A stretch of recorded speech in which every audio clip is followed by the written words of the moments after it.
Good morning, everybody, and welcome to Bonsai by Alan.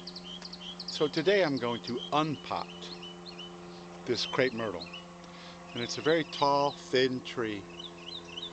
And also, as part of the process, I'm also going to remove 90% of the top. So this is going to be a very graceful, feminine tree. And got my cutters right here, so we can start all this. All these sprouts that came from after chopping this off here, there's a huge trunk chop right there.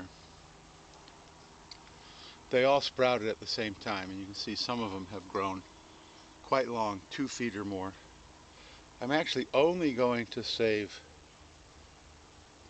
this one right here. Actually, it's going to be much easier to see if I cut this one off. There, this is the one I'm going to save right here, because that would be my first main branch.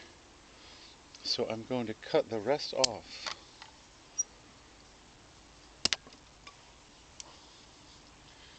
And this tree is not really going to rely on taper, because it's more of a feminine tree. So everything's off except the first branch, which is also going to be shortened tremendously. And then I have to decide, do I want to cut here as the apex or up here as the apex? And if we pan out, get rid of some of the cuttings that fell on the bench. If we pan out, I really, based on the rule of thirds or the golden mean of 1.6, I really like this as the leader. This one is the leader. Even though typically, see, this is thicker than here.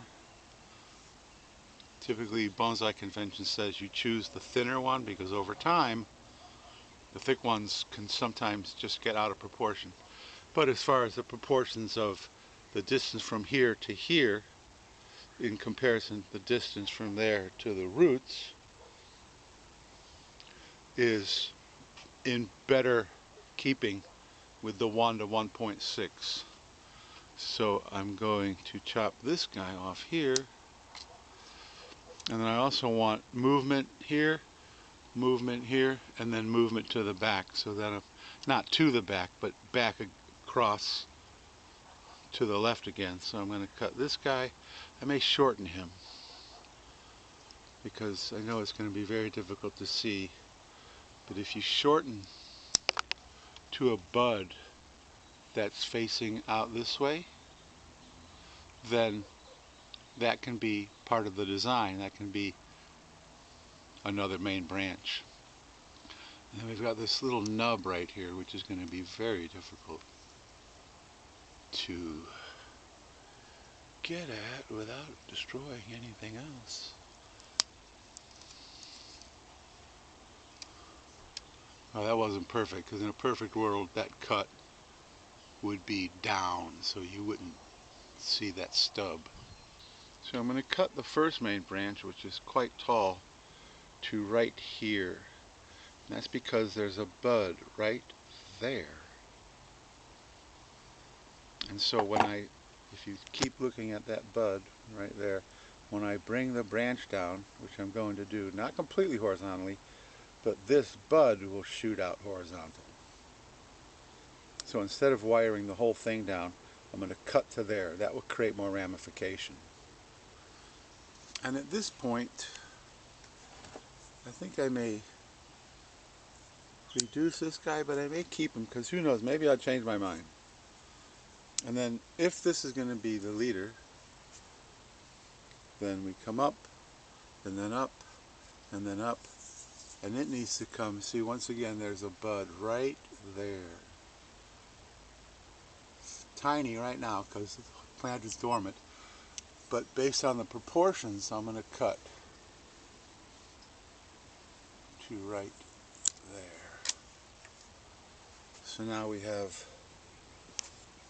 14 inches, 8 inches, 6 inches. So that is going to make a pleasing design. So let's cut the first main branch. And the reason I'm pulling it out of the bonsai pot is because of all these aerial roots.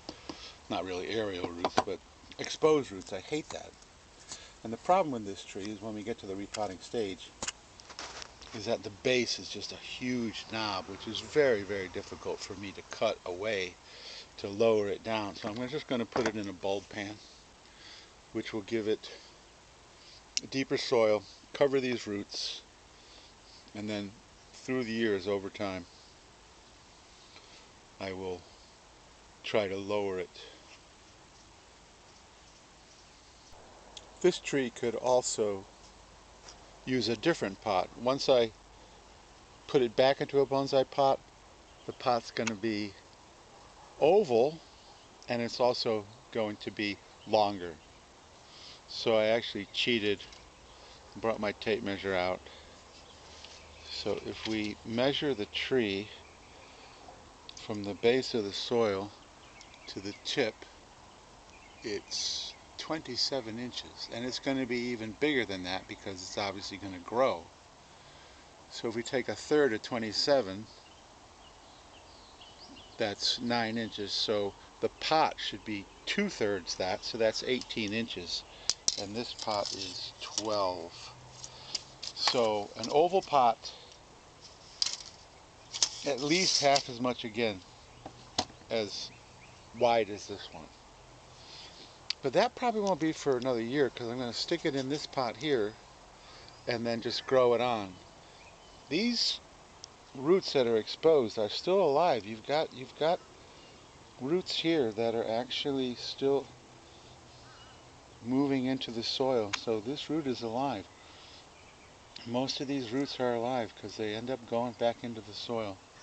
So I'm going to take my high technology measurer, going to pot it to about right there. So that's the next step. Now it's time to get the thing out of the pot, which doesn't look like it's going to be that hard. That was pretty easy. Got pretty nice roots. Pot over there. And I need to get my trusty root hook and begin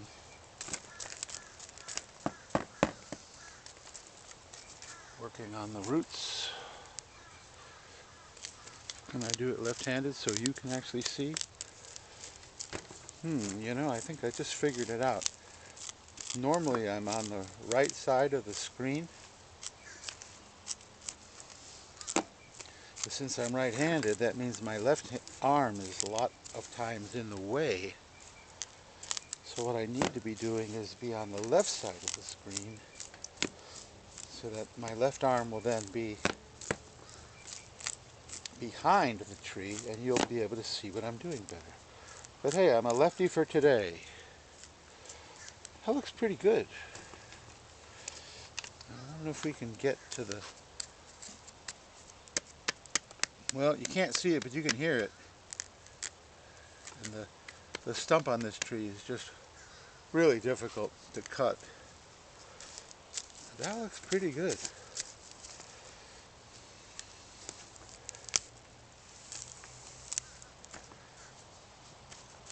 Very little circling roots. Now since it's going in a round pot, I'm going to concentrate on removing more of the soil when we have our little oxalis weed, which is in everything. If I spent all my time ridding my trees of oxalis, that's all I would do. That's how ubiquitous it is. Like they say in the movies, it's everywhere. Alright, that looks pretty good. So, what does it look like in a pot?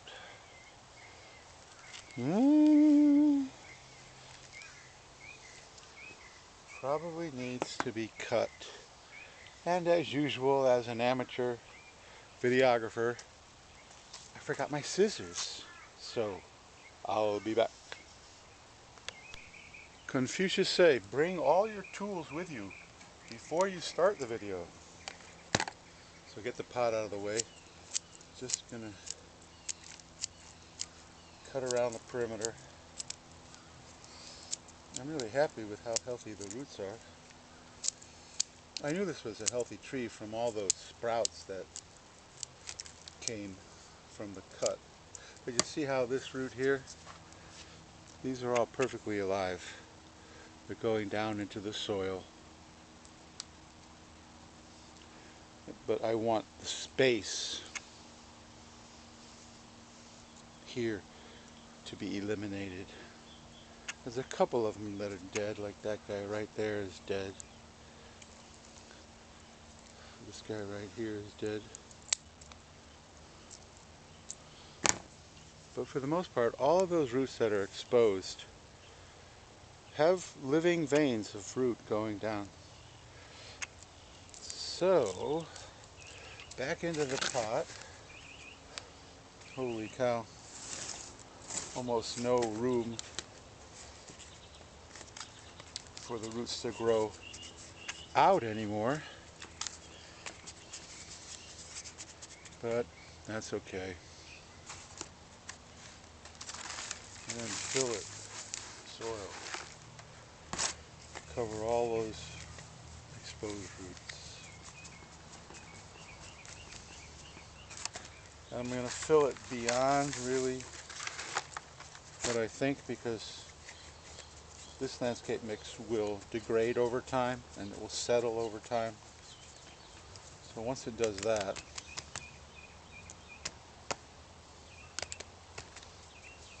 you may find that some of those roots are back to being surface roots. I want good surface roots, just don't want them to be exposed like they were. So that's about it. So we now have an incredibly beautiful stick.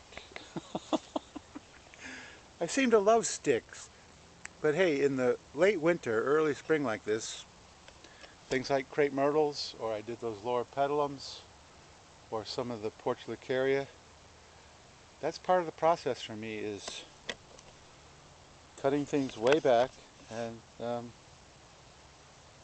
regrowing. So stick with me until the summer when everything is leafed out, and you'll see that they're not sticks anymore. So if you like this video, please give me a thumbs up, subscribe, and hit the notification bell, and so that the next time that I post a video featuring this tree, you'll be able to see just how much it's grown. Because crepe myrtles grow like crazy once they do begin to sprout. So thanks for watching, and I'll see you in the next video.